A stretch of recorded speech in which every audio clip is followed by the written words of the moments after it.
Boa tarde, benvidas e benvidos a esta primeira, podíamos decir, sala redonda que vamos a facer en torno aos xóvenes, en torno aos nosos rapaces e rapazas, a abordar a saúde mental e, bueno, que é un tema que nos preocupa. Todos os días podemos ver como os nosos rapaces e as nosas rapazas consumen alcohol cada vez a unha idade máis temperá. Podemos ver como empezan a fumar, a tomar alcohol, a consumir outras sustancias a unhas idades cada vez máis preocupantes. Eso todo, que duda cabe, que influye no seu desarrollo, no seu desenvolvemento emocional, no seu desenvolvemento físico, psíquico e mental e no seu comportamento de hábitos sociais.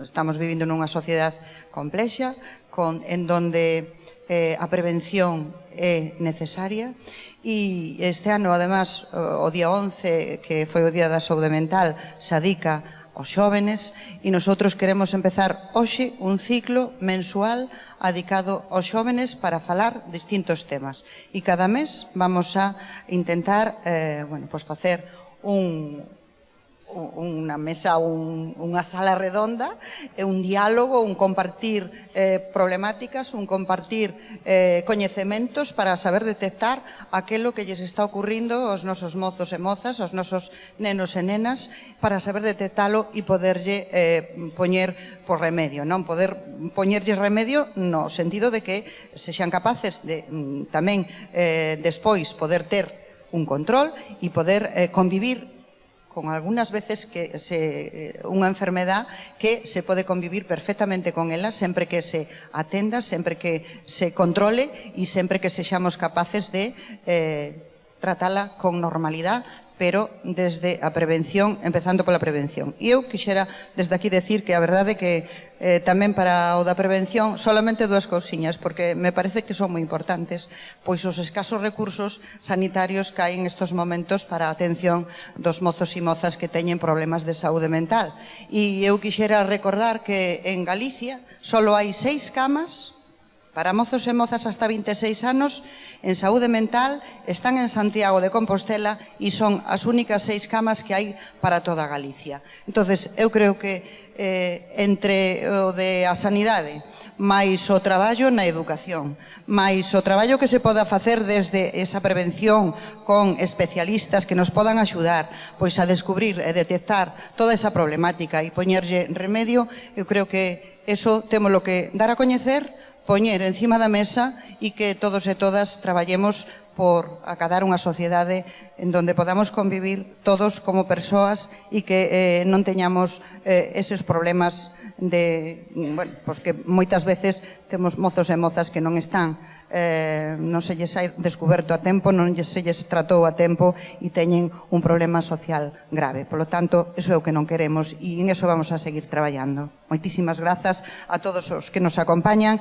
Eu voulle pasar a palabra, eu lles dou as gracias a todos, pero vainos a presentar Mauricio Repeto, que é o que vai a coordinar toda este grupo de personas que hoxe están aquí acompañándonos para ter un maior coñecemento do que está sucedendo. Moitísimas grazas a todos e a todas. Hola, buenas tardes a todos. En primer lugar, agradecer a la Concejalía de Cultura, a Carmen Basadre, por esta iniciativa y la posibilidad de poner en la mesa de trabajo una realidad tan importante como es la salud mental de los jóvenes. Esto parte el 10 de octubre, es el Día Mundial de la Salud Mental. Por lo tanto, este año está dedicado a los jóvenes y desde el área de Juventude, con María José, decidimos hacer esta mesa redonda o esta puesta en común para poner un poco una reflexión en general y ponernos caras un poco entre todos. Quería comentar también que desde que invitamos a los ponentes, desde un principio, todos aceptaron. La mayoría de nosotros trabajamos todos en la misma área casi, o en parte, y bueno, les voy a presentar Gabriela Klebs, psiquiatra, Yolanda Carballeira, psiquiatra también, Darío Fernández, trabajadora social de Lula, Jorge Vegaso, psiquiatra, Manuel Iglesias, estudiante de psicología y ha llevado un programa europeo que luego nos va a contar. Manuel Fernández, presidente de Alume, y María José Pena, encargada de Juventud del área del Consejo. Así que bueno, un poco queríamos poner como punto de partida un vídeo y luego lo que vamos a hacer es comentarlo y vamos a ir dándole la palabra a cada uno de los invitados, si les parece bien. Ponemos el vídeo. Mi nombre es Héctor, en las redes @etori.mg. Me gusta mirar las fotos de aquellos años. Amigos, familia, diversión, playa, atardeceres, fiesta. Una vida normal, una vida perfecta. Me encanta esta foto. Es del día que cumplí 18 años. Al día siguiente tuve mi primera crisis. Es curioso cómo son los giros de guión y cómo en tan poco tiempo tu vida cambia para siempre. Mis amigos no notaban nada, y mucho menos mi familia. No se lo conté a nadie, pero no me sentía bien. Todo había cambiado y cada vez me sentía más lejos de mi familia, de mis amigos, de los estudios. Tenía miedo de que me juzgaran, que nadie me entendiera y que pensaran que era un loco. Estaba convencido de que nadie me querría nunca y que no valía para nada. Me empecé a aislar y el silencio absorbió mi vida. Hasta pensé en tirar la toalla. Hasta que cogí fuerzas y lo conté. Primero a mis padres. Fue muy duro. Ellos me convencieron para buscar ayuda profesional.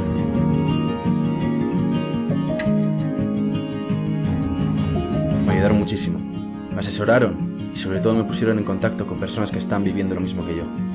Allí me di cuenta de que no estaba solo. Lo conté todo. Cómo me sentía y lo que llevaba dentro y que nunca había dicho en voz alta. Me costó mucho, pero fue muy liberador. Dejé de sentirme solo, de sentirme al margen de todo lo que me rodeaba. Significó romper el aislamiento y sentir que por primera vez tenía armas para luchar contra aquella angustia que me asfixiaba. Recuerdo que un paso de gigante fue admitir de forma pública que tenía un problema de salud mental. Lo posteé. Necesitaba quitarme la máscara.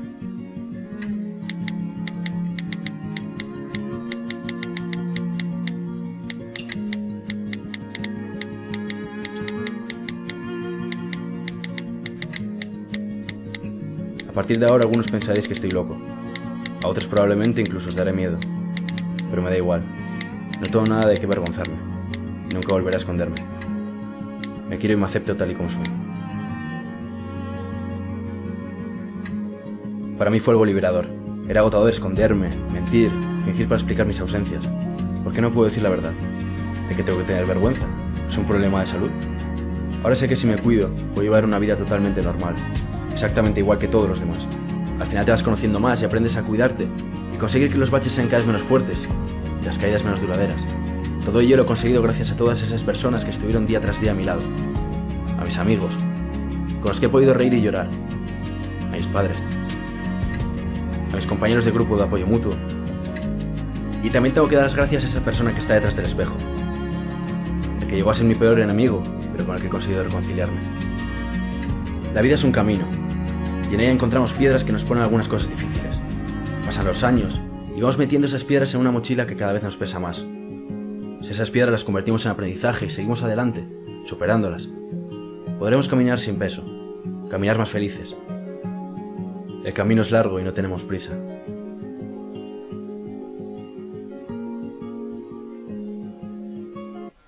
Mi nombre es Héctor.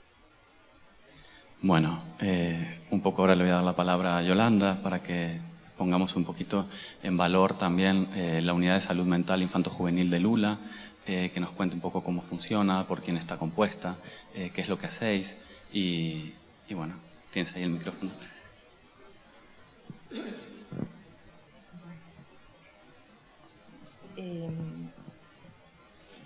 Bueno, es una unidad que se ven pacientes hasta los 16 años y se compone de un psiquiatra, de un psicólogo, un enfermero, que tenemos aquí, Rafa, y donde rotan una parte del año residentes, como 4 meses.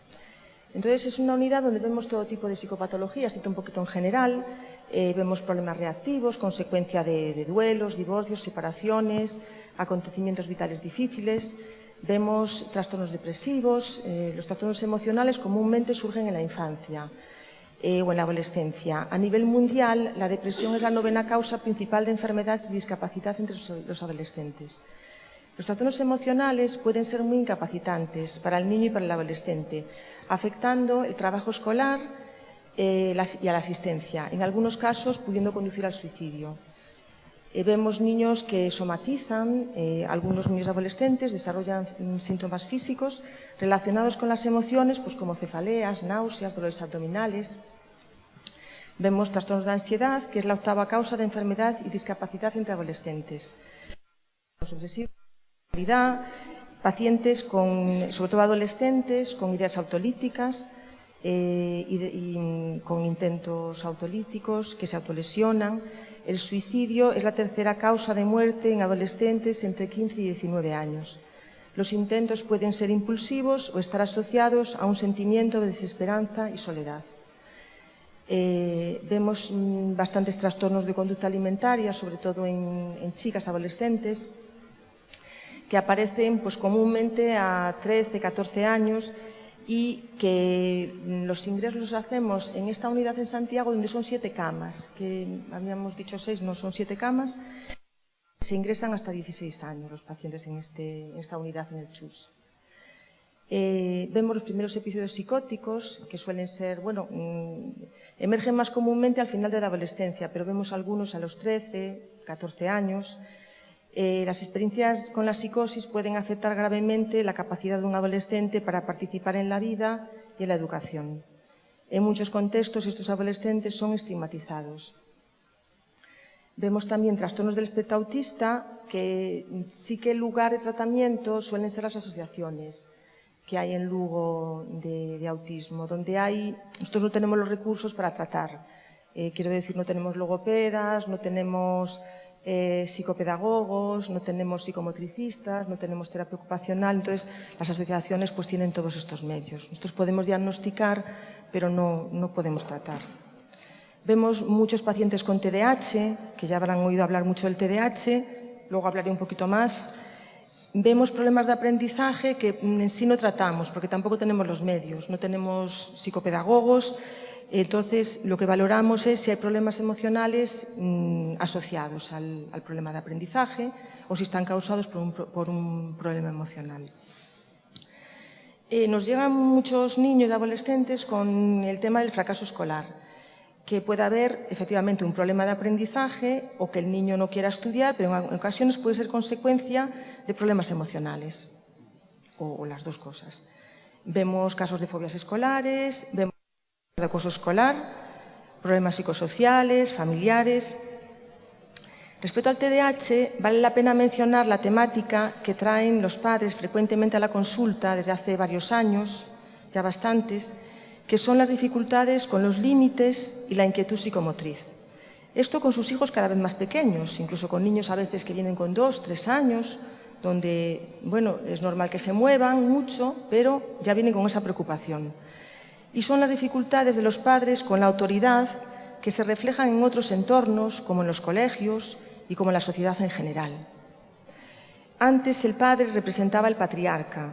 Actualmente hay una mayor tolerancia, no se ponen tantos límites, a veces se quiere proporcionar a los hijos satisfacción continua, esperando también que satisfagan las expectativas puestas en ellos. Y no siempre es así. Muchas veces los padres acuden a la consulta con sus hijos que han sido tan mirados, a los que han estado tan atentos, con la prisa del mundo que va tan acelerado, la infancia que pasa muy deprisa, se acorta cada vez más y porque, dicen, se les ha ido de las manos, sin saber cómo y que no saben cómo continuar. Vemos con frecuencia dificultades para la adaptación escolar al no tolerar los límites, las normas y los tiempos impuestos por el entorno escolar. Trastornos del comportamiento, depresiones que se manifiestan por inhibición o, por el contrario, de forma defensiva por una hipomanía. También vemos niños hiperestimulados, que no consiguen digerir tanta carga externa sobre lo que les acontece. Vemos también adolescentes con biografías muy complejas, que presentan TDAH, que se comprende en un contexto de rupturas, de abandonos, de supervivencia, a veces de consumo de tóxicos por medio. Cómo pueden centrarse en los estudios, cómo no estar inquietos o tristes, a veces sin ninguna figura para identificarse y sin ningún apego. Los trastornos del comportamiento pueden afectar a la educación de los niños. y de los adolescentes, y a veces están asociados con el contacto con los sistemas judiciales, como vemos en muchos casos. Las consecuencias de no abordar los trastornos mentales de los niños y de los adolescentes se extienden a la edad adulta. En todo el mundo se estima que entre el 10% y el 20% de adolescentes experimentan problemas de salud mental. Los trastornos mentales pueden ser muy incapacitantes para los niños y los adolescentes, pudiendo afectar el trabajo escolar y la asistencia. La adolescencia es un momento crucial para desarrollar y mantener hábitos sociales y emocionales importantes para el bienestar mental. Los ambientes propicios en la familia, colegio y en la comunidad en general son importantes. Hay múltiples factores que pueden contribuir al estrés durante la adolescencia. El deseo de una mayor autonomía, el distanciamiento con los padres, que puede fragilizar la autoestima, acercándose al grupo de pares, la emergencia de la sexualidad. La violencia, los malos tratos y los problemas socioeconómicos son riesgos para la salud mental tanto de niños como de adolescentes. Los niños y adolescentes con problemas de salud mental son particularmente vulnerables a la exclusión social, las dificultades educativas, los comportamientos arriesgados y a la mala salud física. Me parece muy importante el tema de la prevención precoz, evitando la institucionalización y la sobremedicación. La prevención comienza desde el embarazo. Cualquier acción preventiva que proteja la salud de la madre, tanto física como psíquica, el desarrollo del feto, el nacimiento y los primeros días de vida, me parece prioritaria. Se trata de toda la importancia que damos los psiquiatras infantiles a la perinatología, que tampoco tenemos actualmente mucho recurso en lo que es en lo público. Es decir, todo lo que gira alrededor del embarazo, del parto y de los primeros años de vida. Las condiciones de vida del niño y, por tanto, las de sus padres, tienen un valor considerable. Me parece muy importante el tema de la salud mental de la madre y menciono especialmente la depresión materna, que puede comenzar durante el embarazo o semanas después del parto. Depresión manifiesta, enmascarada o latente, pero cuyas consecuencias pueden ser negativas no solo para la madre, sino también para el lactante y después para el niño. Estas madres, cuya depresión está a menudo enmascarada por quejas de cansancio, enfermedad, agalactia, a menudo no pueden formular una demanda precisa y hay que ir en su ayuda. En este sentido, me parece importante la colaboración con los ginecólogos, comadronas, pediatras, trabajadores sociales. En periodo de guardería y en los primeros años de escolaridad primaria son periodos en que todo el personal que se ocupa del niño debe de estar muy atento para observar a los niños y familias con dificultades. Yolanda, perdona que te interrumpa. Un poco tú ibas enumerando un montón de situaciones y de problemáticas posibles, ¿no?, que se pueden atravesar en la niñez y la adolescencia, pero veíamos un poco la ausencia de ciertos recursos necesarios para la hora de trabajar vosotros, ¿no? O sea, ¿consideráis que tenéis escasos recursos desde la sanidad pública a la hora de afrontar todas estas problemáticas? Tú decías que delegabais muchas responsabilidades sobre las asociaciones, que aquí tenemos a LUME también. Por ejemplo, sí, de los trastornos del espectro autista, es verdad que el tratamiento se hace prácticamente en las asociaciones, porque como no disponemos de, de logopedas, de psicomotricistas, terapeutas ocupacionales, entonces todo esto se hace en las asociaciones. Nosotros podemos hacer el diagnóstico, eso sí, vamos haciendo el diagnóstico, entre comillas, porque claro, los niños pequeños hay que tener mucho cuidado también con los diagnósticos, ¿no? Entonces hay que ir valorando hacia dónde va. Y podemos ir haciéndolo, o por ejemplo, si hay un trastorno de comportamiento, podemos tratarlo, pero el tratamiento de lo que es el niño con TEA se hace en las asociaciones actualmente, al no disponer de este recurso. Los ingresos, por ejemplo, en niños, en adolescentes psicóticos que descompensan, se hacen en Santiago, porque no disponemos Tú decías que son 6, 7 camas, corregías ahí a Carmen, ¿no?, que se equivocó en una cama, pero ¿son suficientes realmente para...? Para toda Galicia, evidentemente no, claro. Ante una situación tan dramática como puede ser un episodio psicótico o un intento de autoeliminación. Debería de haber más camas y más recursos a ese nivel. Claro, al ser un psiquiatra, un psicólogo y un enfermero, claro, se ve la poquita, sin hospitales de día, pues hay muy poquito recurso, claro. ¿Abordáis la problemática también desde la familia o ahí tampoco podéis operar? La abordamos algo, pero derivamos bastante al Gabinete de Orientación Familiar, donde ven familias, y entonces ahí pues sí que nos mantenemos en contacto, pero derivamos bastante también, aunque también tenemos casos en nosotras, sí. Sí, sí. Bueno, voy diciendo un poquito quizás los... enlazando un poquito con los recursos también que nosotros tenemos. Bueno, también en perinatalidad, pues tampoco hay mucho desarrollo de la perinatalidad, donde claro, hace falta mucha colaboración en primeros años de vida, con pediatras, con ginecólogos, para poder pues detectar los primeros síntomas en los niños, ¿no? Eso pues evitaría quizás luego mucho problema años después. Eso es una cosa que sería muy importante también desarrollar, me parece.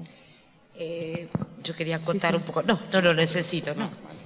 Yo quería acotar un poco porque las dos estamos trabajando en un grupo de perinatalidad que es español, de la Sociedad Española de Psicología, Psiquiatra Infantiles, y trabajamos en un grupo donde se está poniendo en, vamos a decir, en una representación en España sobre las dificultades de la situación de la perinatalidad.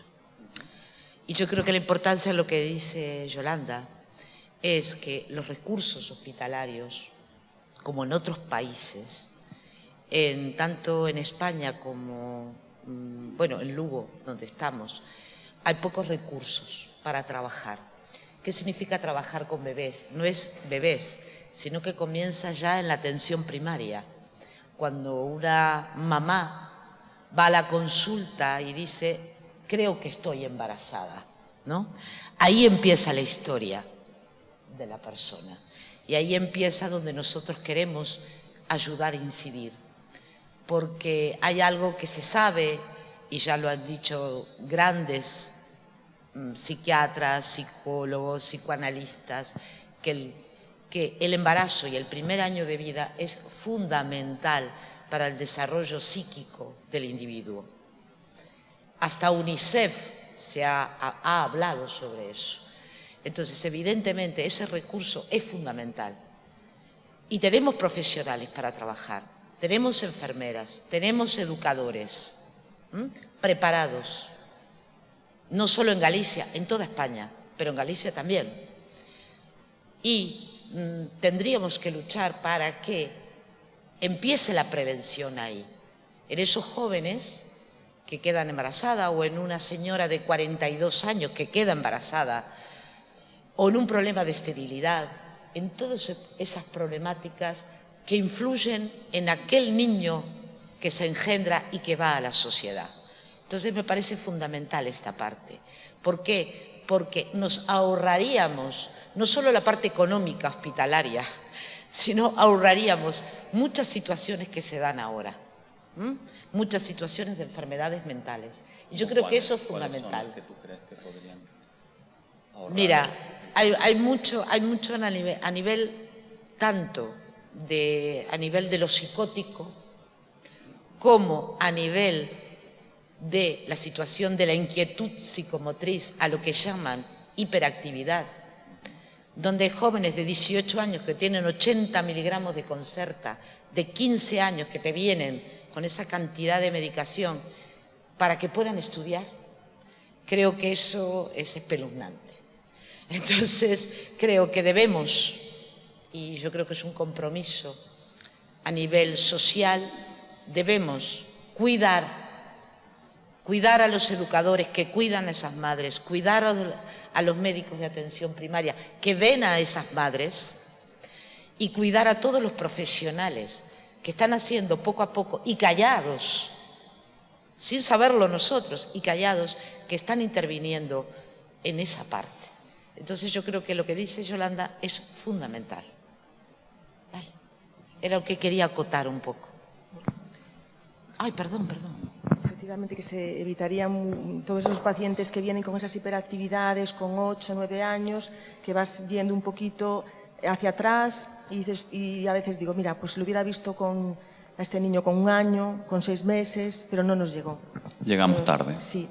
O las madres que me vienen y me dicen, bueno, pues es que yo tuve una depresión ya en el embarazo, después no me podía ocupar de mi hijo, y entonces ahí, pues también, ella porque no pudo pedir ayuda, no supo pedir ayuda, y entonces ahí también son cosas que son muy importantes detectarlas. Para nosotros sería muy importante poder hacerlo mucho antes.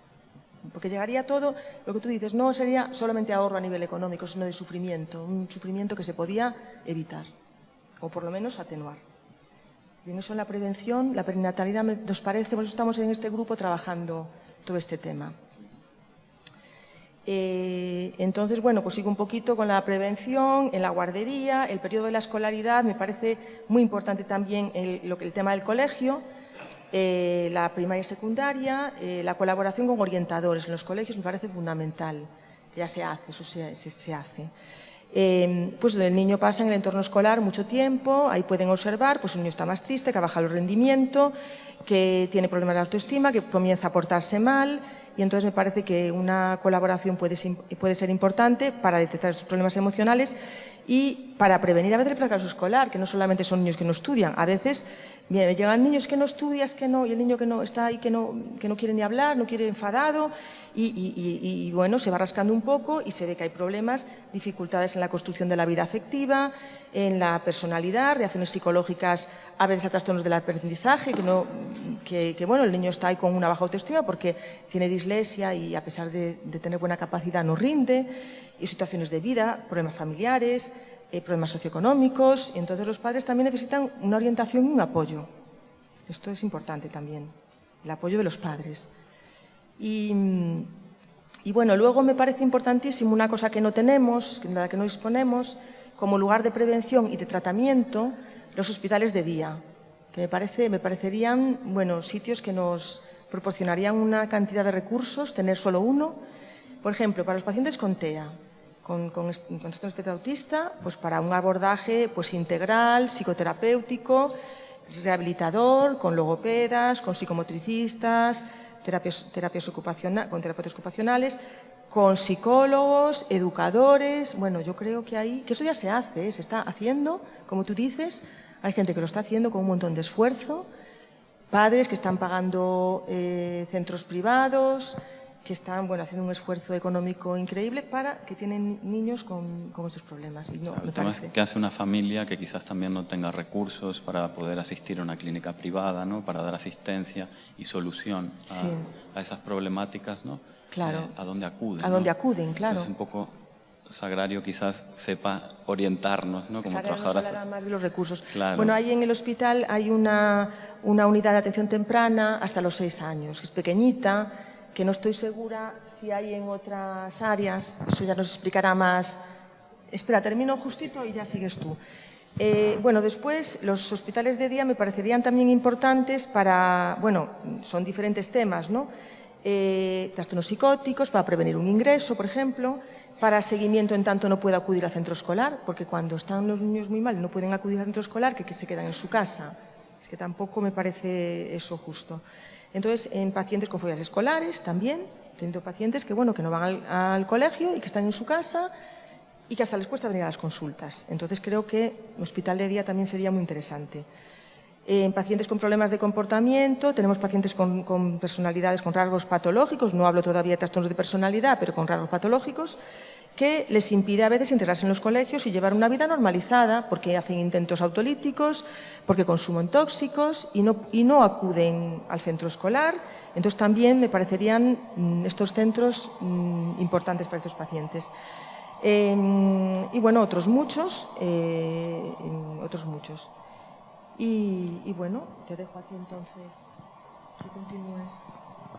Un poco, Sagrario, cuéntanos qué recursos disponemos en Lugo, ¿no? A nivel sanitario para poder... Vale, entonces falamos da escasez de recursos. O qué hacemos cuando nos encontramos con unha problemática así, nadie está libre de tener unha problemática eu podo da falar familia. do meu traballo, non? Do Sí. que percibo eu. Eu situme no hospital, son traballadora social de hospital, Entonces, pois, traballamos, digamos, máis ben a demanda. É dicir, non se traballa...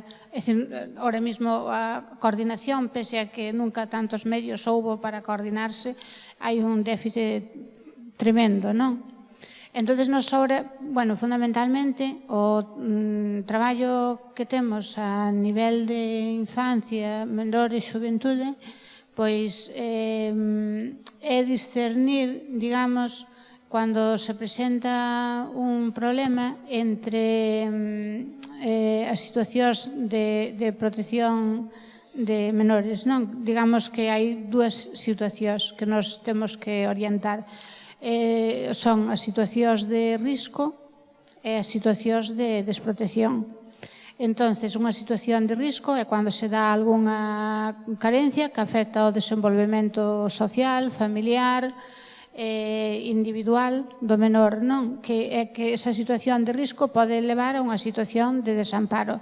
É unha situación de desamparo, pois xa é cando está gravemente afectada un pouco a situación grave, non?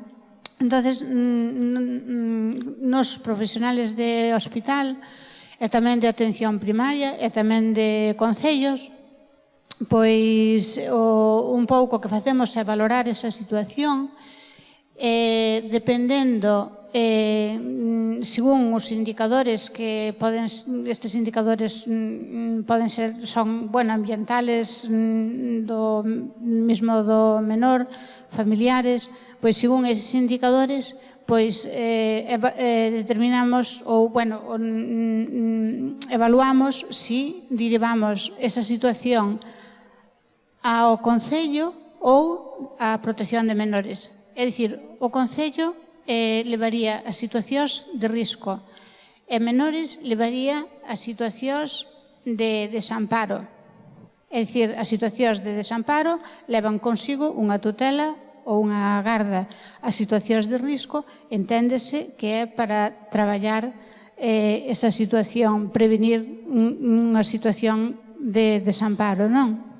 Entonces, das situacións de protección non vou a falar moito porque quizás se necesitaba máis un personal especializado, non?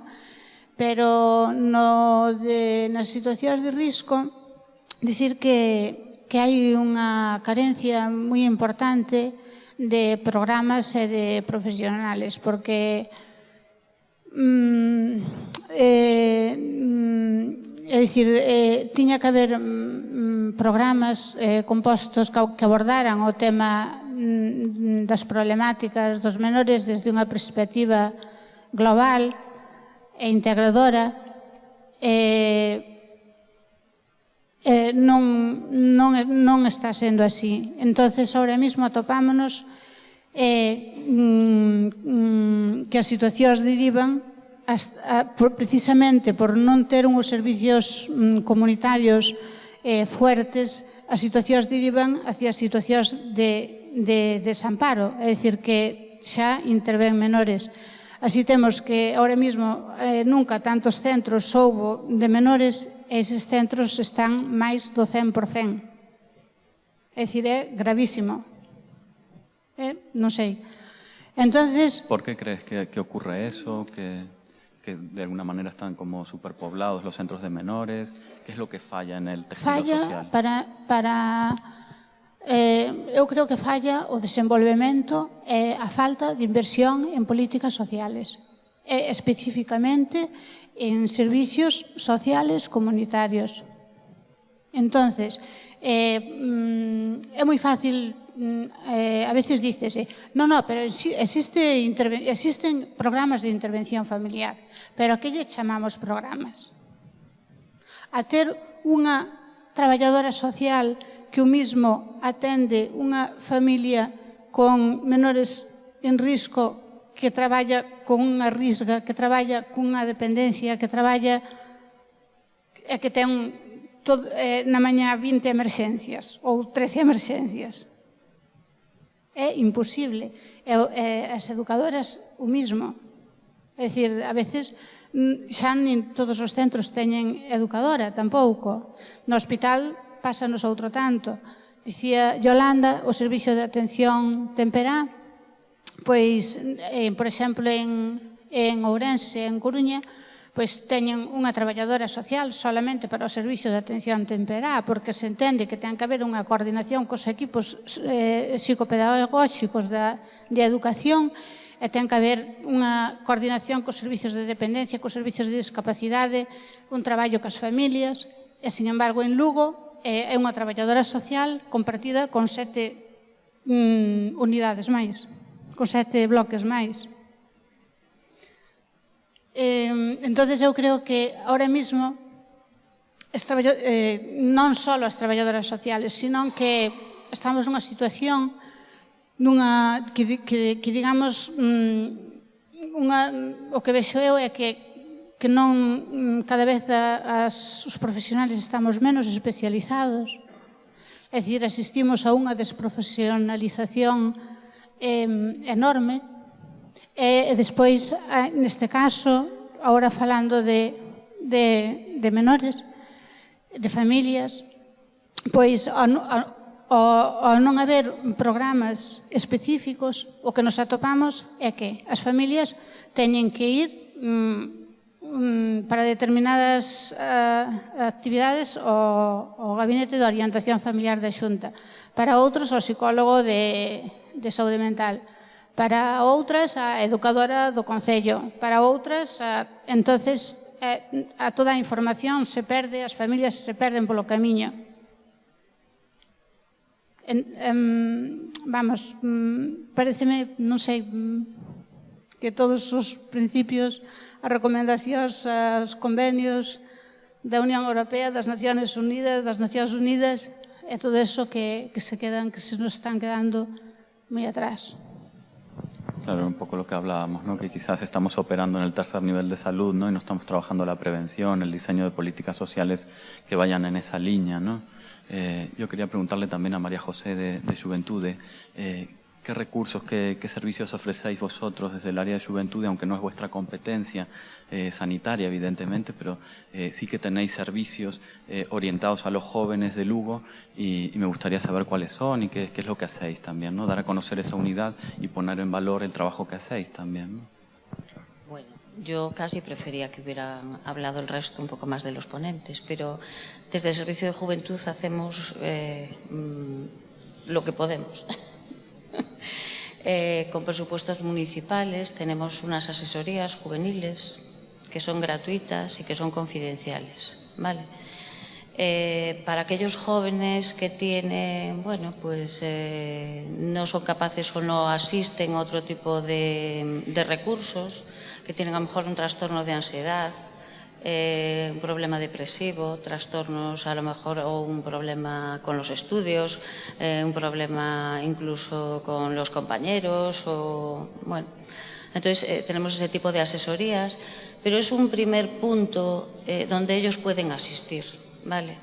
Estas asesorías no son donde van a recibir un tratamiento continuado. O sea, es un primer punto donde ellos pueden acudir y de ahí se les deriva. ¿Cuál es el problema? El problema es que a dónde se les deriva.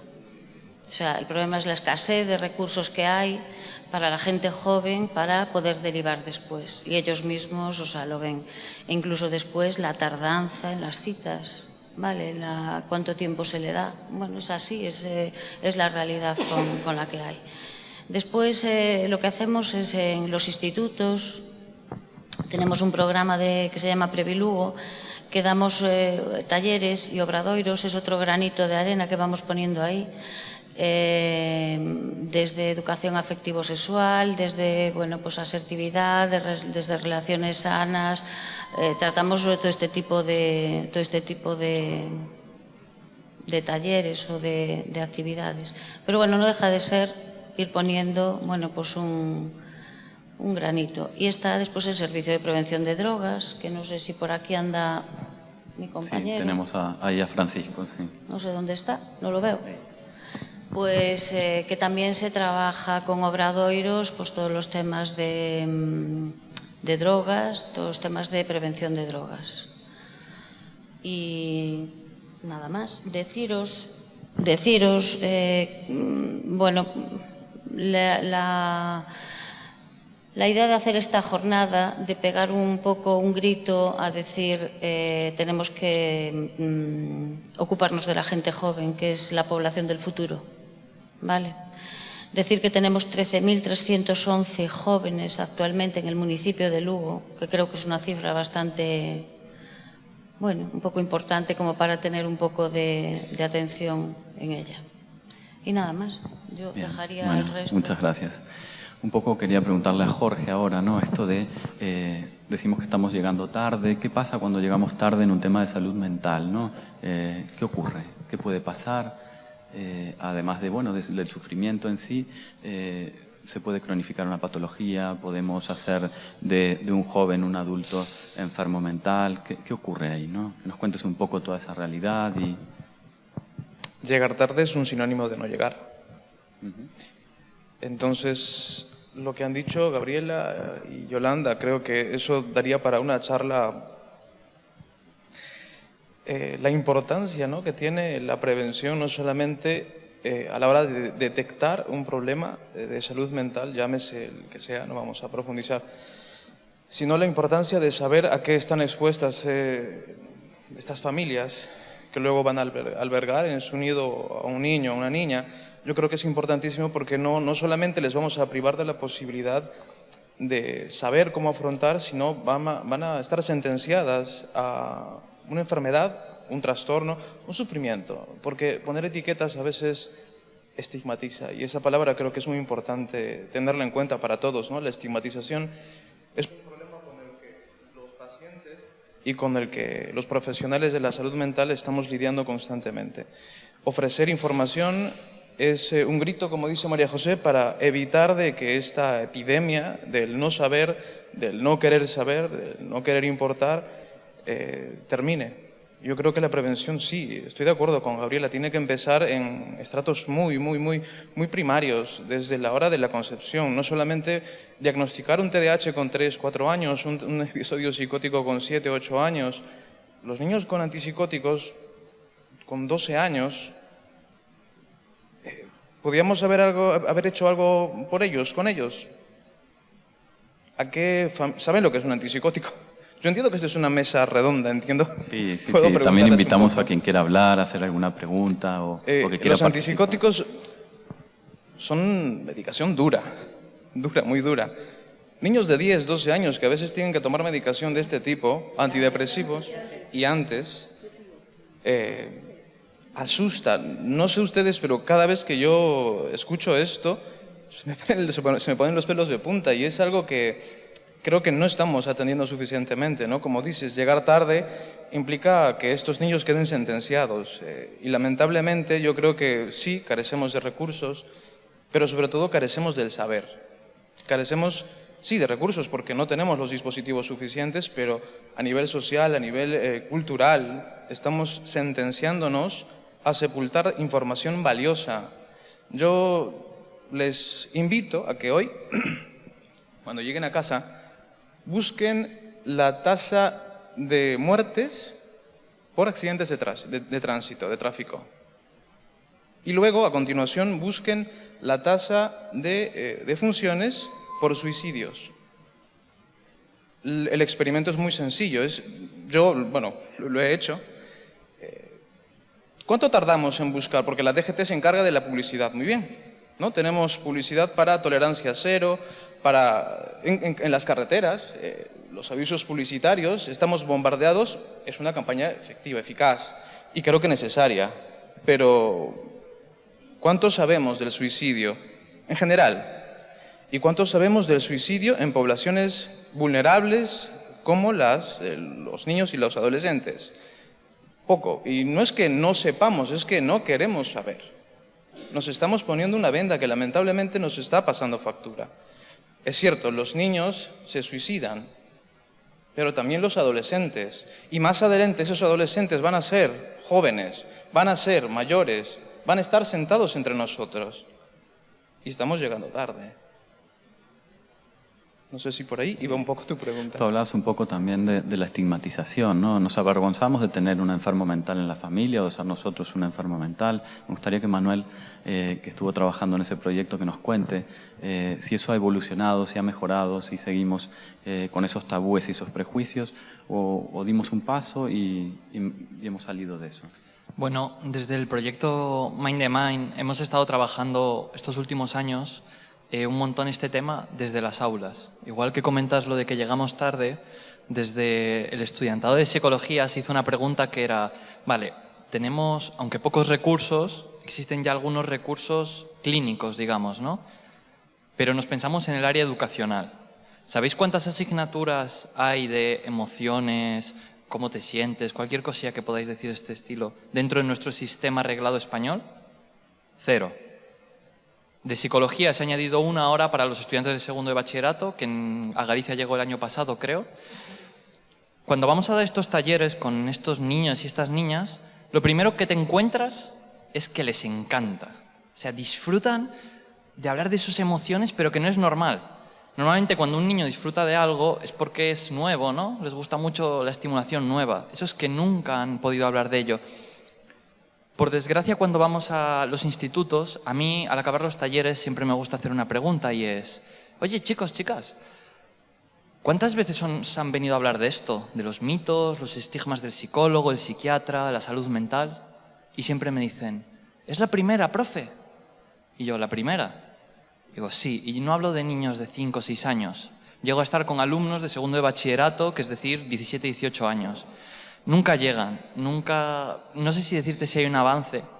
Cada vez veo más asociaciones y podemos contactar con más asociaciones, pero trabajan a un nivel local y sin recursos. Nuestro proyecto se encuentra en más de 20 países de Europa y en España, la campaña anterior, tenía más de 1.200 voluntarios, estudiantes de psicología, voluntarios, repito. Y el dinero que teníamos para toda la campaña, que es un periodo de unos 9-10 meses, fue el suficiente para comprar unos carteles. O sea, no hay medios y tampoco se busca que se trabaje con ello. Pero repito, los chicos disfrutan, les gusta y quieren más, quieren saber más, pero no le estamos dando a lo mejor un espacio seguro donde hacerlo. Bien. ¿Crees que la gente joven acude antes cuando tiene un problema y pide ayuda o no? No, siempre pongo el mismo ejemplo cuando alguien me pregunta esto y es, pongámonos que a quién de aquí le ha dolido alguna vez la cabeza, todo el mundo creo, ¿verdad? ¿Quién se ha tomado alguna vez una pastilla para quitarse el dolor de cabeza? Todos. Vale. ¿A quién alguna vez ha visto que eso se iba de las manos y dijo, necesito ir a urgencias, al médico? Todo el mundo. Pero ¿cuántas veces nos ha pasado eso con nuestras emociones? Es decir, si un niño llega con una pierna rota a clase, ¡hala, qué chula la escayola! ¿Qué te ha pasado? ¿Te la puedo firmar? Me encanta, ¡hala, te dolió mucho! Joder, ¿te llevó la mochila? Sin embargo, si tiene uno de esos problemas, lo oculta. En la mayoría de los casos lo oculta. Y si lo oculta, no encuentra y desconoce... ¿Por qué se oculta eso? ¿Por qué crees tú que se oculta? ¿Por la familia que le dice, bueno, no cuentes este problema? ¿O el propio niño se retrae y se avergüenza? Yo creo que no hace falta que te lo digan. Es algo que ya está tan implícito culturalmente que naces y creces sabiendo que eso está mal, que está feo. Entonces, no creo que sea algo que haga falta que les digan. Ellos como que lo saben. Para acotar solamente el por qué se oculta, yo creo que en parte es porque no se sabe. Yo tengo pacientes, trato con gente de muchas edades, a partir de la adolescencia y sobre todo con personas adultas. Muchos de ellos no saben lo que es la tristeza. Es cultural, es idiosincrático, pero cuando yo pregunto por cómo se sienten, me dicen aburrido. Aburrido. ¿Cómo estás? ¿Cómo te sientes? Mal. Mal, aburrido, estoy fatal. Puedo estar fatal porque tengo una apendicitis, una fractura de tibia, pero les cuesta ya a las personas mayores encontrarle palabras a las emociones. Es gracioso el ejemplo que pones porque utilizo un ejemplo similar para explicarles hasta dónde podemos o tenemos que ir a buscar esas causas. Y lamentablemente la respuesta para muchas de esas preguntas o de ese malestar son las pastillas, lamentablemente. Y es cierto, la gente no sabe, y si los adultos no saben, ¿qué esperamos de un niño? Somos los adultos los que tenemos la obligación, la labor de poner en palabras muchas veces las emociones, las necesidades y el dolor en los niños. Los adultos son los que en sus brazos sostienen a los niños y un día les dirán, creo que lo han hecho todos, con sus hijos, con sus sobrinos, primos o con quien sea. Ay, ¿qué te duele? Ay, tienes caquita. Ay, seguramente te has hecho pis. Ay, te duele la barriguita. Vamos a tirar el eructo. Estamos poniendo, sin saberlo, desde que los niños no tienen esa capacidad, en sus psiquismos, la oportunidad de poner en palabras y diferenciar lo que es el dolor del cólico, del malestar del frío, de la angustia del no está mamá. Si nosotros no somos capaces de discernir, de entender esto, ¿cómo podemos pedirles a ellos que lo sepan? Y la labor que estás haciendo yo creo que es vital para estos niños que en casa muchas veces no tienen la oportunidad de encontrar esas palabras, estoy triste, estoy enfadado. Y eso, si no lo conseguimos, parte también desde la prevención. Manuel, quería preguntarte que el peso de la responsabilidad parece que recae al fin sobre las asociaciones, ¿no? Porque ante todo lo que fuimos escuchando, ¿no? ¿Qué es lo que hacéis? ¿Qué aportáis? ¿Cuántos usuarios tenéis? Y cómo es llevar esta responsabilidad en solitario casi, ¿no? Bueno, solitario no se lleva.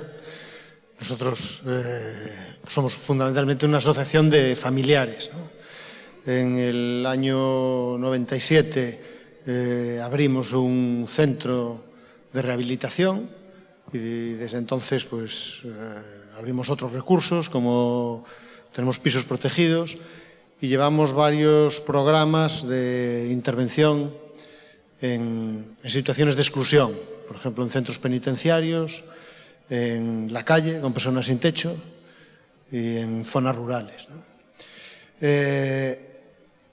La cuestión de la juventud, yo creo que hay que abordarla en tres fases. Bueno, para empezar, a diferencia de lo que han comentado otros ponentes, nosotros nos centramos prácticamente en procesos psicóticos, en procesos, en enfermedades invalidantes que no son graves, pero son concretas, ¿no?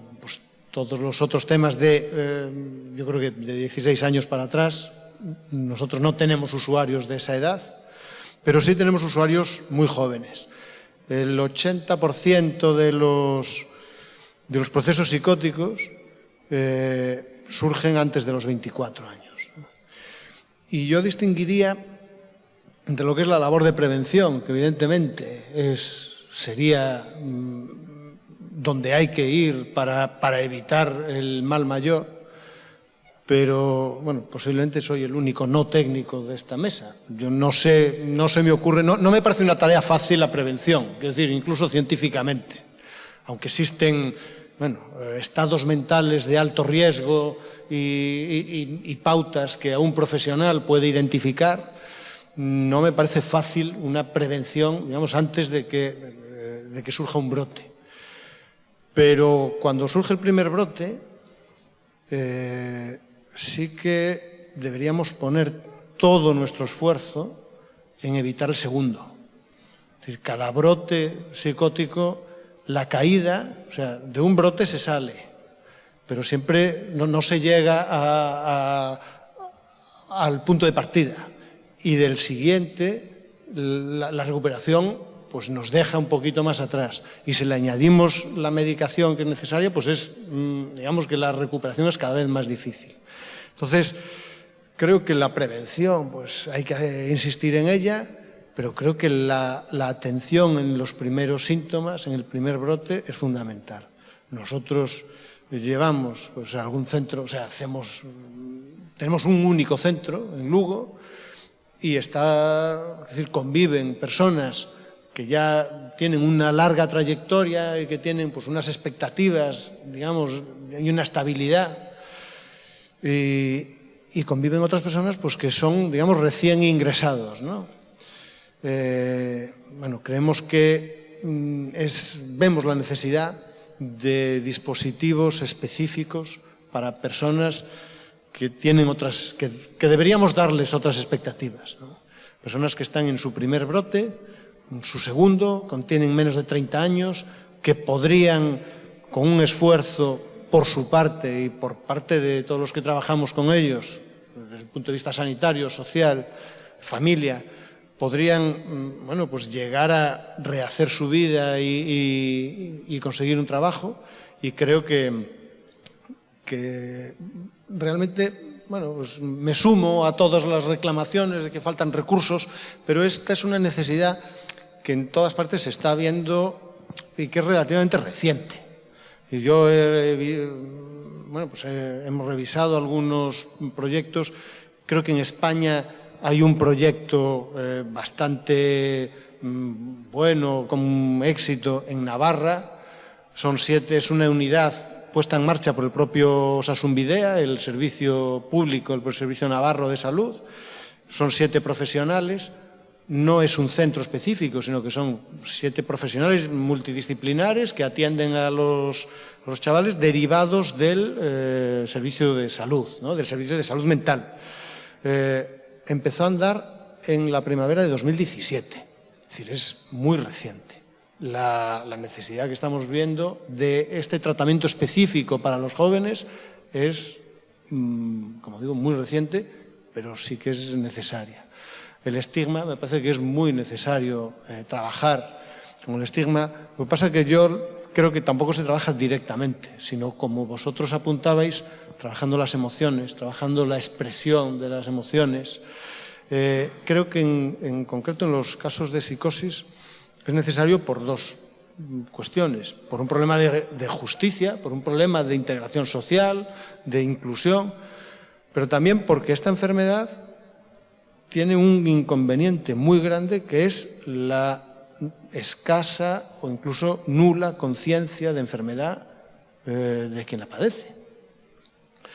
Y que es provocada por la propia enfermedad, por la propia negación de esa enfermedad, pero ahí el estigma social juega un papel fundamental. Es decir, en cuanto reduzcamos ese estigma, pues va a ser mucho más fácil el tratamiento y el trabajo con la persona que padece la enfermedad. Gabriela. Bueno, yo soy médico de la unidad de drogodependencias de Lugo, así que yo soy la del estigma, así directamente. Porque evidentemente nosotros trabajamos, somos una unidad de Cruz Roja, donde trabajamos con jóvenes, con madres, padres, personas mayores, con alcohol, con otras conductas adictivas como las redes sociales, los teléfonos, heroína, cocaína, LSD, con todo lo que hay, evidentemente. Entonces, nosotros sí tenemos el estigma muy real de la patología psiquiátrica y el consumo de drogas. Cuando, bueno, todos hablan sobre esta parte de las emociones y de que hay que expresarlas y que el niño debe de estar dentro, ¿no? Saber lo que siente. Evidentemente eso nos lleva a que al final en la juventud comienzan a debutar en las drogas, ¿no? Evidentemente. ¿Por qué? Por lo que no se dice y por lo que no se habla. Porque evidentemente los jóvenes la droga es la anestesia de todos los sentimientos que pueden haber. Y en los jóvenes es la forma de poder transgredir lo que no se puede transgredir en casa o lo que no se le permite de alguna manera en esos sentimientos. Si tengo rabia, lo anulo. Si me duele, lo anulo. Si me quejo, lo anulo. Si tengo un fracaso escolar, lo anulo de alguna manera, ¿no?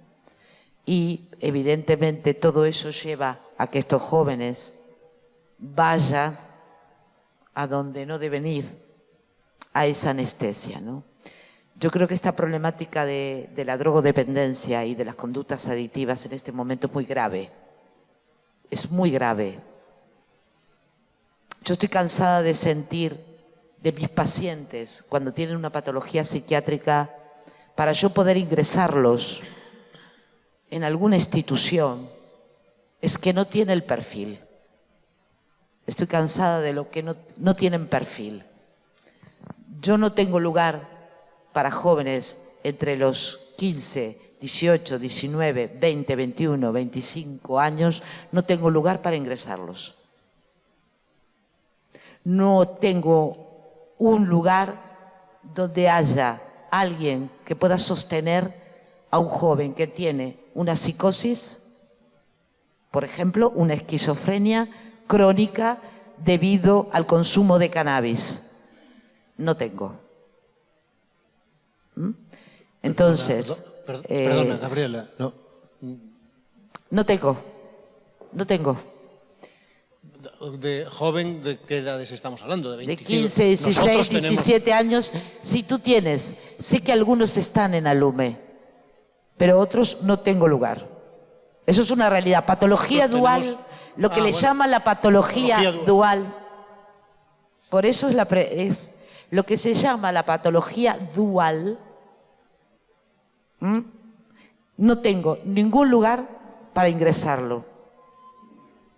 Si los padres no tienen algún dinero o algo económico, tengo que ingresarlos o en la Robleda o en alguna institución privada. Pública no tengo. Entonces, eso tú lo sabes. Digo, ¿no? Lo sabes. La patología dual está como... que a mí no me gusta la palabra dual. No me gusta esa palabra. Porque creo que evidentemente la droga viene porque viene, pero puede haber una patología anterior que lo lleve a esa situación. Una depresión puede llevarlo a una situación de drogodependencias y de adicción. Y eso me preocupa. Yo veo a jóvenes, veo menores, los menores que hablaba Sagrario. A veces no hay educadores para llevarlos a una terapia. Y yo tengo aquí una compañera que se llama Cristina, que es psicóloga de la unidad de drogodependencias, que está aquí ahora. Y ella lo sabe. A veces los propios educadores de los centros de menores no pueden llevarlos a una terapia porque no tienen profesionales que puedan ayudarlos, otros profesionales, porque están saturados. Entonces, yo creo evidentemente que hay un problema. Yo creo que los jóvenes los hemos apurado mucho en ser adultos. Cada vez se acorta más la niñez y la adultez. Se acorta, los apuramos. Queremos que sean grandes, queremos que sean felices, queremos que tengan todo. Queremos que no sean fracasados. Cuidado con esto. Cuidado. Porque un niño de 15 años no puede estar hasta las 5 de la mañana. Y hay niños de 15 años que están hasta las 5 de la mañana. No pueden. Tenemos miedo a nuestros hijos. A veces tenemos miedo de ponerle el límite y decirle, mira, no puedes ir. Tenemos miedo. Entonces, cuidado con esos miedos y esos temores. Lo único que les puedo decir, que nosotros somos una unidad, que estamos al lado del rato, que no solo tenemos gente, Cruz Roja Española no solo tiene gente de heroína, del que está en la calle. No. Tenemos jóvenes, jóvenes estudiantes, jóvenes universitarios, jóvenes que tienen una vida, que son padres. Tenemos madres con patología de la enfermedad mental, que no se habló. La madre esquizofrénica, la madre con una enfermedad mental. No las cuidamos. Inmediatamente sacamos al niño. No adaptamos a esa madre a que sea madre. me preocupa también. Entonces, solamente que tenemos un servicio, que hay buenos profesionales trabajando y que estamos luchando con esos menores de futuro y la importancia de no vamos a tenerle miedo a nuestros hijos y que no pueden ser felices nuestros hijos, tienen que conciliarse con la vida y nosotros también conciliarnos con la vida.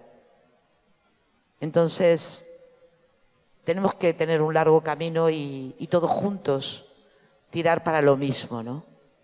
Y que los jóvenes puedan expresar y no sea una anestesia el tomar alcohol, todos juntos, un botellón, como algo normalizado. No pasa nada. No pasa nada. Nosotros mismos como padres, prueba vino, no pasa nada. Prueba vino, pruébalo, no pasa nada. En ese acto estamos diciendo, estamos permitiendo que el niño tome el vino y no nos damos cuenta. Y vamos de compras. Ah, mamá, a mí me gusta esto, quiero esto, quiero esto. ¿Y qué quieren nuestros niños? Lo que queremos nosotros. Tenemos que conciliarnos con las dificultades que hay y que el niño conozca desde pequeño que hay dificultades, que hay esfuerzos. Yo siempre tengo un ejemplo de una maestra de hace muchos años de mi hija. Cuando era pequeña, iba a un colegio que era alemán y cada vez que se rompía un juguete, la profesora le decía, eran niños de 2 años, se rompía un juguete y la profesora le decía, el niño lo quería tirar, le decía, no lo tires, hay que repararlo, porque sirve para otro niño, hay que repararlo. ¿Por qué? Porque hubo una guerra y esa guerra nos enseñó que teníamos que guardar cosas y poder repararlas para el futuro. Nosotros tenemos que romper lo que tenemos, repararlo y pensar en el futuro.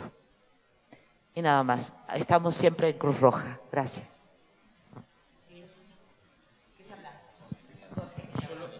Solo hacer un pequeñísimo inciso, que es cierto y estoy de acuerdo con que para cierto tipo de tratamiento con pacientes jóvenes, adultos, con patología, con toxicomanías o patología dual, hay recursos bastante reducidos, pero en el ULA sí que hay la capacidad de ingresar a pacientes con episodios psicóticos reactivos, o trastornos depresivos, trastornos bipolares en descompensación por tóxicos. Solamente hacer ese pequeño inciso para que también hay que ser fieles a la... Claro. Pero los... Ah, bueno, en ese caso, comunidades terapéuticas, dices. Vale. Claro, pero ingresos en crisis, sí. Pero cuando tú quieres hacer una rehabilitación para una persona con patología dual... Es otro tratamiento, claro que sí. Sí. Sí. Bueno, a mí me gustaría abrir un poco también una ronda de preguntas o de comentarios, que alguien quiera decir algo, un poco de todo lo que fuimos poniendo sobre la mesa, ¿no? Y... sí.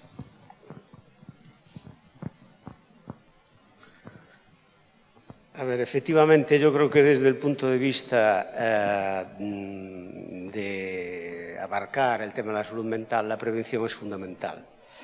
Y es fundamental que desde los equipos de atención primaria, es decir, desde los centros de salud, se lleven a cabo los programas de prevención, que incluso están editados por el Ministerio de Sanidad desde hace bastante tiempo y, sin embargo, pues, o bien no se toma la iniciativa por parte de las gerencias, de las direcciones médicas, etcétera, para que en atención primaria se atiendan esos programas preventivos, es decir, de los factores de riesgo sobre todo. ¿Por qué no somos capaces en atención primaria de prevenir que en un entorno familiar hay una serie de condiciones que pueden desencadenar un suicidio, una ansiedad, una depresión, un trastorno de conducta alimentaria? Es decir, eso es fundamental. Para eso se necesita, desde mi punto de vista, en primer lugar, tener voluntad por parte de las autoridades de la administración pública, del Servicio Gallego de Salud, para poner en marcha esas actividades preventivas que sean capaces de detectar precozmente cuando hay un factor en el entorno familiar o en el entorno donde se desarrolla el niño de riesgo, de factor de riesgo.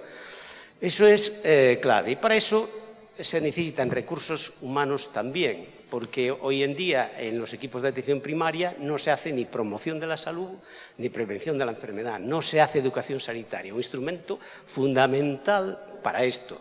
Por ejemplo, de educación a padres, a familias, para que conozcan realmente cómo hay que enfocar este tipo de temas.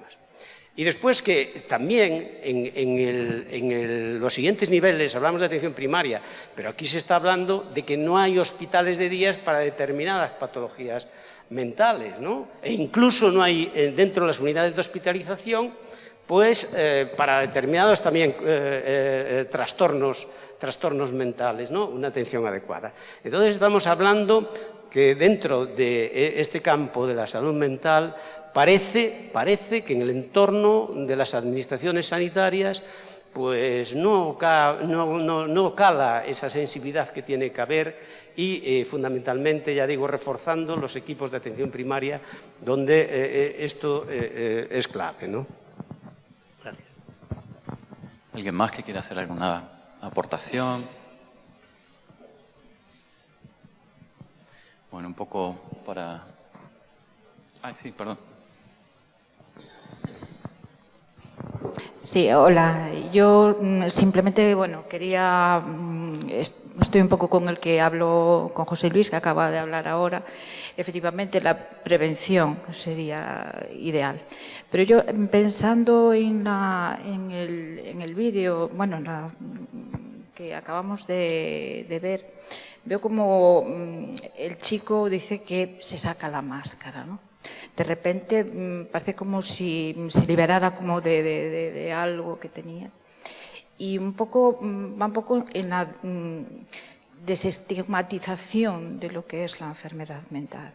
Yo creo que ahí también tenemos que hacer un poco autocrítica. Yo trabajo en salud mental, trabajo en un medio sanitario y veo lo que hay cada día. Y los primeros que estigmatizamos muchas veces incluso somos los propios profesionales. No vamos a pensar ya en gente que fuera del entorno. Y yo creo que, bueno, que ahí también tenemos que hacer un poco de autocrítica todos, ¿no? Y un poco, parece que estoy nerviosa. Y un poco quiero aprovechar que estamos aquí, que hace pocos días que sale en prensa que el nuevo centro tan pionero en Galicia que se va a abrir donde era el antiguo hospital Xeral y lo que era el materno, ¿no? Y curiosamente, y hablando de la estigmatización, curiosamente, salud mental va a ir en ese edificio en la parte sótano del edificio. En la parte sótano y no entrando por la puerta principal, por donde entran cualquiera de las otras especialidades médicas. Entrarán por la parte de atrás, donde también me parece que tiene acceso o el 061, ambulancias y algo así. Es decir, que bueno, que ahí ya empezamos desde muy arriba, ya estigmatizándolo todo, ¿no? Entonces, bueno, quería incidir más que nada en eso, en la estigmatización que estamos haciendo, pero ya desde, bueno, desde muy arriba, ¿no?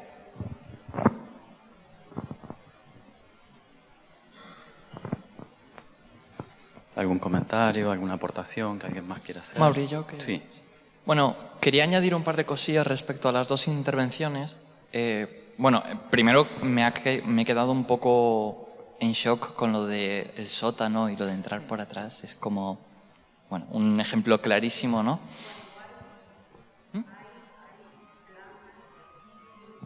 Sí, me lo creo. O sea, me parece totalmente plausible. Y quería hacer un poco de referencia al identificar esos factores de riesgo. En mi opinión, habría que hacer un análisis complejísimo, ¿no? Yo creo que a lo mejor, aprovechando el sistema educativo formal, sería mucho más barato y mucho más rápido. Hablo de a un corto plazo. A largo plazo, ojalá poder decir, esta persona va a tener un episodio de X este año. Yo creo que y es algo que hemos trabajado mucho con los chicos y con las chicas, es enseñarles los recursos. Es decir, cuando pasa, ¿dónde tienes que ir? Una vez hice un ejercicio que fue muy gracioso, que cogiendo un mapa de una zona de Madrid donde estaba, les dije, ¿sabéis dónde vivís? Yo aquí, yo aquí, yo aquí. ¿Dónde están vuestros centros de salud habituales? Aquí, aquí, aquí, aquí. Y si os pasa algo de salud mental y tenéis que buscar un psicólogo, ¿dónde tenéis un psicólogo en vuestro barrio? Todo el mundo callado. Entonces buscamos darle también un poco esas herramientas. Yo creo que puede ser mucho más útil aportarles esas herramientas, que sepan buscarlo, si aún no sabemos predecirlo. Y en relación a también hacia la estigmatización de que lo hablen, en cada taller que doy siempre hay un chico o una chica que me deja una nota cuando les hago la evaluación al final de pues yo creo que tengo y algo. Incluso una vez fue muy impactante para mí, un chico levantó la mano, era marzo, abril, ¿vale?, para preguntar una duda sobre la depresión, ¿no? Y yo, bueno, cuéntame tu duda, claro. Y dijo, no, quería contar algo que me ha pasado. Y yo, pues genial, cuéntame. Me dijo, en noviembre os conté a todos que me había ido de vacaciones con mis padres unas semanas, pero es que en realidad es que tuve un ingreso y tenía una depresión, iba al psicólogo, iba al psiquiatra, estaba medicado, pero me daba mucho miedo decíroslo. La reacción generalizada de la clase, ¿sabéis cuál fue? Todos los niños empezaron a hacer bromas para quitarle hierro al asunto, se levantaron a darle un abrazo, la gente se echó a llorar. Bueno, yo mientras en una esquina, blanco, diciendo, no me quiero que esto esté pasando. Entonces quería dejar algo muy claro a todo el mundo, que es que el aula debería ser un sitio donde puedan expresar sus emociones. Si no pueden, bajemos un escalón. Asociaciones, hay asociaciones donde podemos compartir esto. Y si aún así no conocéis, si no hay un sitio, bajemos un escalón y démosle siempre un espacio seguro. Y me diréis, ¿pero qué espacio seguro doy yo a mi hijo, o a mi hija, o a mi primo, o a quien sea, para que hable de sus emociones? El salón de casa. Siempre hay un momento en el que podemos decirle, oye, en vez de, ¿qué tal el cole? ¿Qué tal el cole? Digo, ¿cómo te sientes este mes? Te veo un poco más enfadado, buscando, como nos comentaba nuestro compañero, etiquetar esas emociones. Que, ¿estás enfadado? ¿Estás triste? ¿Tienes rabia? ¿Qué ocurre? Entonces, quería un poco recalcar eso, que a lo mejor creo que puede ser más útil a corto plazo el buscar, educar a los niños para que ellos busquen ya cuando les ocurre algo, o cuando a un amigo, si a mi amigo le ocurre tal, yo le puedo decir, oye, vete aquí. Y recalcar eso, que por favor les demos espacios seguros a los más pequeños, porque los necesitan y no tienen ninguno. Si a un extraño como yo le cuentan sus problemas cada día, no se lo van a contar a sus padres si indagamos un poco. El problema es cuando tú, a través de la historia clínica en un equipo de atención primaria, detectas que en un hogar determinado pues hay un padre alcohólico o hay un padre que está en paro, que hay una serie de circunstancias que tú recoges. Si tú tienes un equipo de atención primaria suficiente, de acuerdo a la población que tienes que atender, e incluso con psicólogo, que por cierto deberían incorporarse a los equipos de atención primaria, detectas que en ese entorno hay factores de riesgo y por lo tanto que puede desencadenar un trastorno de salud mental en el niño. Entonces, precisamente, estoy de acuerdo contigo, pero los equipos de atención primaria puede ser, digamos, el camino que puede lograr que, educando a los padres, esos padres eduquen a los niños. Pero cuando hay, digamos, una familia que tiene algunas alteraciones en su propio seno, alguien tiene que detectarlo. Y para eso hay un antecedente, los antecedentes que deben estar en la historia clínica, para diagnosticar y detectar esos problemas y anticiparse a ellos, porque si no, ¿qué pasa? Que ya cuando lo hacemos es un diagnóstico ya a nivel secundario o a nivel terciario, con lo cual ya tenemos que empezar es decir, técnicas sobre conductas, tratamientos farmacológicos fuertes, etc. Hay que cogerlo inicialmente, intentar pararlo a esos niveles. Sagrario, tú querías hablar también. No, le voy a decir solo un apunte a lo que comentaba José Luis. El ejemplo lo que conté antes de Navarra, en el primer año el 100% de las derivaciones fueron de salud mental. En los objetivos para el año siguiente se proponían aumentar era fácil, es decir, se proponían conseguir un 25% de derivaciones de atención primaria, por el hecho de que iba a llegar en un estado mucho más trabajable, mucho más precoz para poder atenderlo. En un sitio donde ya hay es decir, un equipo completamente integrado y multidisciplinar. En Barcelona también se está haciendo. Hay un grupo, Remei Terragó, trabaja en domicilio con atención primaria. Son psicólogos y psiquiatras que trabajan con la atención primaria para detectar problemas de riesgo en los niños. Y a partir de la atención primaria, más el pediatra y el barrio, están haciendo un trabajo maravilloso y están detectando enfermedades. Increíble, pero es un trabajo precioso que tienen que saberlo. Está en Barcelona, en un barrio de Barcelona. Muy bonito. Sí, eu que iba a dicir iba tamén nesta línea, que estou totalmente de acordo que os servizos de atención primaria é o sitio idóneo, adecuado para facer unha prevención e tamén ir detectando, non?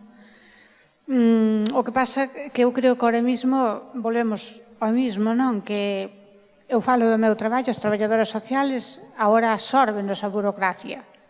É dicir, estamos continuamente tramitando dependencias, tramitando unha cosa a la outra. Entonces, non hai programas, non existen programas a nivel municipal, o mismo. É dicir, a nivel de saúde, igual. Non existen programas neste país, parece que gastar €1 en intervención social que a sociedade va a fallar, que todo va a ser un desastre. Fai pouco comentábame unha chica de Brasil que veo aquí á universidade a facer un traballo. Ela dicíame que ela que traballaba nun programa con menores que estaban nun centro de reforma. Dicía que o goberno que seleccionara os mellores expedientes. É dicir, os mellores expedientes para traballar con nenos de reforma, non? E non eran mileuristas, tiñan os sueldos de carai. Entonces, claro, aquí non estamos dispostos a invertir en programas sociales. Pareceme un gran problema. E despois, falando de todas estas problemáticas que temos, que eu creo que había que volver un pouco ao comunitario, non? Que vivimos unha sociedade moi individualista. E notámolo no hospital, eu noto tamén, é dicir que antes cada vez aparecen máis persoas, incluso maiores, aparecen no hospital que levan días tiradas no chan sin que naide se dera conta, a veces fallecidas dentro das casas sin que naide se dé conta. Entonces, o illamento está sendo un gran problema. Vale, entonces, a mí pareceme que había que volver a ter programas que vincularan, que socializaran. Boto de menos o que dicía Yolanda de recursos de hospital de día, pero tamén de centros de día, pero donde todos os menores, sin distinción de si son de protección ou si son de outras circunstancias, é dicir, donde todos dunha forma normalizada poderan convivir, non, durante o día. O traballo no barrio, efectivamente. Entonces eu creo que disminuirían bastante, non, os ingresos en centros que, por certo, é un dos recursos máis caros que hai, e menos normalizados, porque non tienen nada de normal. Pero sí había que apostar seriamente por programas que vincularan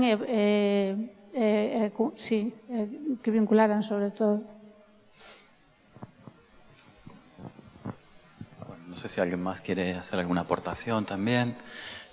Bueno, podemos ir dando por finalizada la mesa redonda. Creo que es de agradecer también la oportunidad que nos han dado desde el Concello de Lugo y de poner sobre la mesa todo esto, que creo que es una problemática y que estamos hablando del futuro de la gente y de la gente joven y de los adultos del mañana, ¿no? Entonces creo que debemos de trazar una hoja de ruta, y me gustaría un poco para un cierre algunas palabras de cada uno por dónde debemos de ir en este camino, ¿no?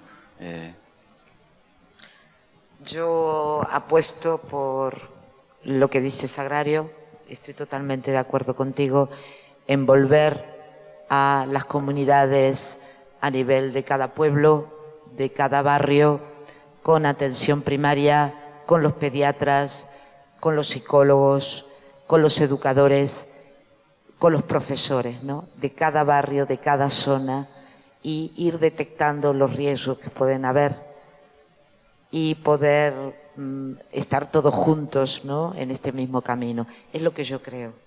Para mí es fundamental. Gracias. Yo en la psiquiatría infantil yo creo que el tema de la perinatalidad, de intervenir a edades más tempranas, me parece muy importante. De poder tener algún recurso para poder intervenir a esas edades. Y luego el tema ya de hospitales de día también me parecería un tema importante, por lo menos a reflexionar, ¿no? Si no se puede, pero por lo menos para reflexionar para un futuro, ahora que además la especialidad está en vías de creación, que está en trámites, y esperemos que eso pues abra las puertas a mayor formación, a mayor recursos y por lo menos a una reflexión sobre los niños, porque yo creo que están muy olvidados los niños, muy olvidados. Totalmente de acordo, máis servicios, máis programas, máis servicios, sí, tamén máis formación. Yo creo que es importante, ¿no?, ver que estamos en la era de la digitalización, la informática, la revolución en la comunicación, y hemos encontrado maneras, creo que geniales, para comunicar, para estar conectados a través de cientos de kilómetros, de años. Sabemos lo que nunca antes hemos podido llegar a saber, pero creo que también hemos conseguido trivializar la comunicación o la información, trivializar el saber. Saber no es devorar información, creo. Creo que saber es tener conciencia de lo que tenemos a nuestras espaldas, nuestra historia personal, nuestra historia local, nuestra cultura. Y si no tenemos contacto con esas raíces, con ese equipaje que llevamos cada uno de nosotros, es muy poco lo que vamos a poder hacer para mirar hacia adelante. Somos nosotros, los adultos, los que tenemos que sabernos, en primer lugar. Y si creemos que lo sabemos todo, estamos perdidos. Creo que tenemos que reconocer y ser benevolentes con nosotros mismos a la hora de reconocer que tenemos un problema, reconocer que no sabemos, reconocer que estamos con la pata coja y que necesitamos ayuda en algunos aspectos. Y sabiéndonos a veces insuficientes, vamos a tener la oportunidad de dar esa ayuda que los profesionales podremos ofertar, la sociedad, la cultura, los dispositivos, y todos creo que necesitamos. A mí me gustaría pedir que a todo el mundo que está aquí, que siempre que vemos a los más pequeños a veces llorar, patalear, molestar, y alguna vez se nos cae un poco la baba con ellos, que también nos pensemos que, aunque sean pequeños, entienden lo que pasa en general y sufren, y cuando les preguntemos, ¿qué tal estás?, y te digan, bien, intentar preguntar después otra vez, ¿seguro que estás bien?, abrir un poco el diálogo, y con eso yo creo que todo cambiaría mucho. Y muchas gracias a todo el mundo que ha estado aquí, sobre todo que se estén creando estas iniciativas a nivel local en Lugo, me alegra un montón, y espero que esto siga y que sigáis viniendo. Y nada más.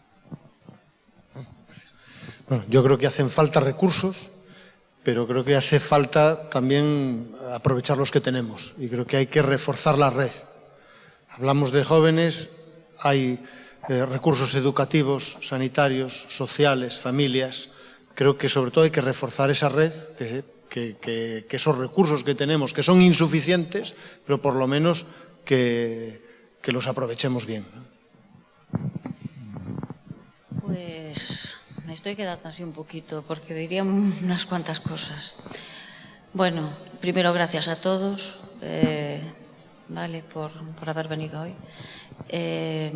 Yo diría fuera el estigma social de los trastornos mentales. Y yo creo que una educación de los padres. O sea, creo que siempre enfocamos en los jóvenes, pero creo que, como decía el otro día un compañero de la Facultad de Psicología, Rielo, los jóvenes es el pico de arriba después están los padres y después está la sociedad. Primero vamos a trabajar socialmente y después los padres somos los que tenemos que trabajar ahí. Y bueno, desde Xuventud trataremos de hacer las pequeñas cosas que podamos. Con presupuesto municipal se ha hecho esta actividad y nada más. Gracias a todos.